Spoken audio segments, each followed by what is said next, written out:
On your feet, Dad. Remember the first feeling you had when you discovered this medium of entertainment? リーゼさん僕はグールだ It was an entirely new world that you had never experienced in your life. It stimulated your mind to new heights of fantasy you'd never even think of. It made you feel a part of a world that you knew you would never be a part of. But for that brief moment of you watching that 20-minute episode, you could escape reality, at least briefly. It's been a long time since most of us have watched our first ever anime, and things have changed. We no longer give shows a chance. We are less forgiving and less likely to connect with stories as a whole. The way we are consuming anime has changed, and it's for the worse. The thing that inspired me to make this video was a result of how football fans have changed the way they support teams. And I mean this football. For my American audience, basically, football fans no longer support teams, they support players. Where the player goes, the fans move with him. And you might be asking me right now, what the hell does any of this have to do with how we consume anime? Well, it's actually pretty straightforward. We have stopped becoming fans of anime shows as a whole, and have solely become fans of certain characters within a show. Well, you may ask again, what is so bad about that? It makes us disconnected from the general story. We begin to lose the ability to contextualize events within a story. Context becomes completely forgotten. The same way a football fan does not care over the performance of a club as long as their star man is stat farming, is the same way anime fans do not care about the broader story and plot as long as their star character is aura farming. A good example of this is the debate between Eren Yeager and Lelouch v. Britannia. Both of these characters share enough similarities to constantly be compared to one another, but they are different enough to be distinct. Lelouch fans argue that Eren is a failure of a character because his actions still lead to the bombing of Paradis way into the future. The Lelouch fans discredit the entire context of the Attack on Titan story based solely because on how Lelouch was able to have, let's say, a happier ending for his people than Eren did for the people of Eldia. People place the entire idea and block of a story solely based on one character. While it's true, in certain shows, one character can generally carry almost half or the entire show, it's not a proper way of looking into these stories. No disrespect to Lelouch fans, don't worry. I'm a big fan of Code Geass too, but statements like these make stories feel like binary numbers. Basically, they are judged on a true and false metric. The context is ripped out based on the performance of the main character or their favorite character. And sometimes people just love to rage bait, so you kind of have to be cautious of that. And this is a problem.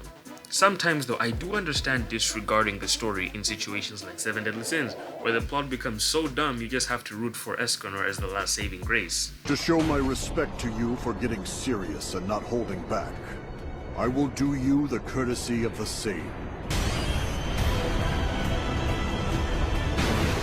The issue with the way anime is consumed today is it turns us into machines. Clankers. We process the stories of these characters in a way that does not consider the circumstances of the entire story or message behind it. That can also be attributed to stories these days being seen as preachy, when the message is very much forcefully shoehorned in and it feels like the author's trying to prove themselves right. So people they don't want to take the BS of the entire story and just root for their favorite characters. But it makes us less appreciative of the story.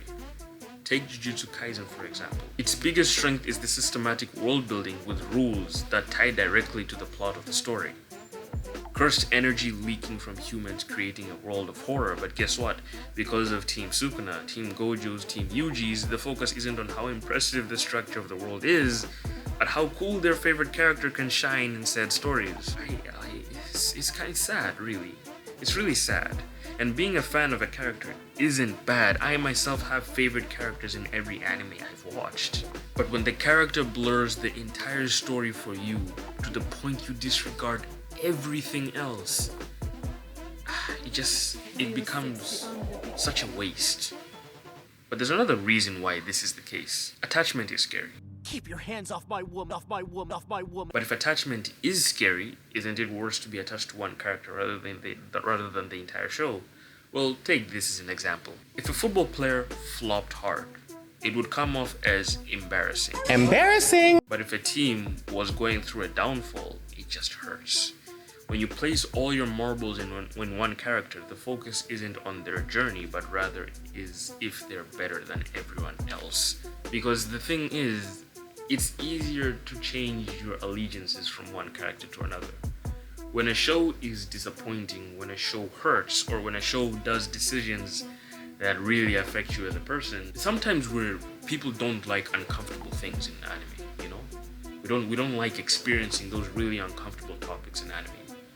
So instead of thinking about the consequences that Thorfinn goes through as a result of his violence and his revenge arc, you desensitize yourself from what the broader picture of Vinland Saga is, and instead root for Thorfinn as an action hero. You see how cool he is. You see how he's able to take people down. You see, Thorfinn lost a lot of fans between season 1 and season 2 because he changed as a person. And people failed to appreciate that because they were a fan of him as a spectacle and they were not a fan of the show and what it represents. However, it is still possible to have one favorite character and be a fan of the show. The difference is that you will have a broader appreciation for the character you support. So when they end up dead, you won't go around throwing fraud allegations. You will appreciate the life that your favorite character had lived. Stories are meant to make us reflect. Yes, it should be fun too, but numbing yourself with excitement 24/7 without time to reflect would make the feeling of excitement become less meaningful. The reason happiness is special in the first place is because horrible emotions exist that make you feel like shit. The reason wholesome moments in Berserk are so special is because everything else is so bleak. The less of something you have, the more special it is.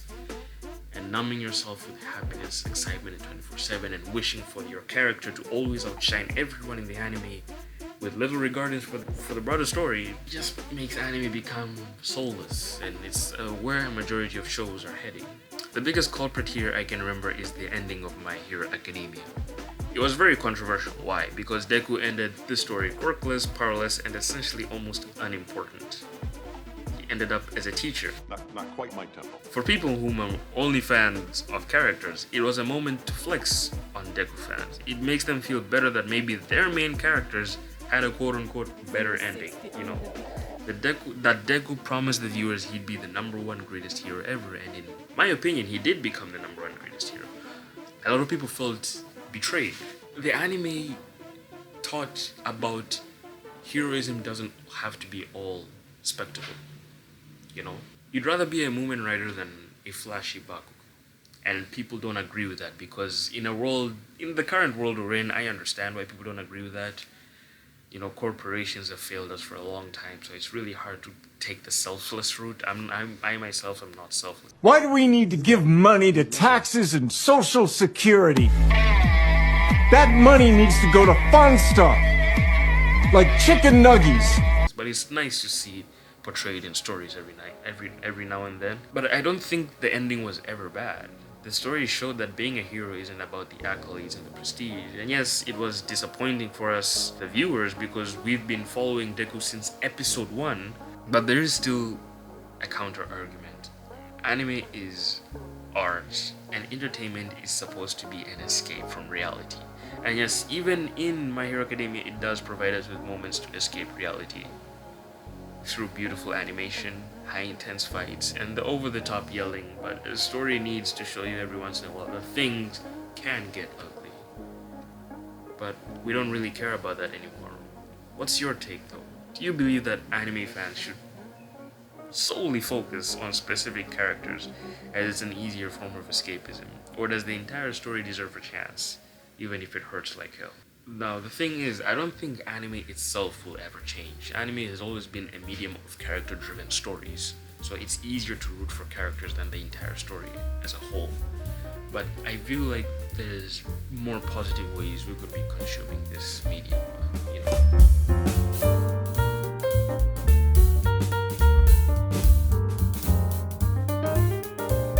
The IDF! Right, that's not how the CIA! Right, that's not how the fucking book works! Looks, Maxer! Holy shit, Light, you were right! Arby's! What the fuck? Long John Silver! Light, cut it out, man, what the hell? Subway Wallard! Ah! Fuck! Wait, that's not right. Subway Wallard, yeah. I mean, that was the last good thing we had left. You always do this shit, Light. Oh, here it is. I'm just about billionaires. Oh, yeah, that's fair.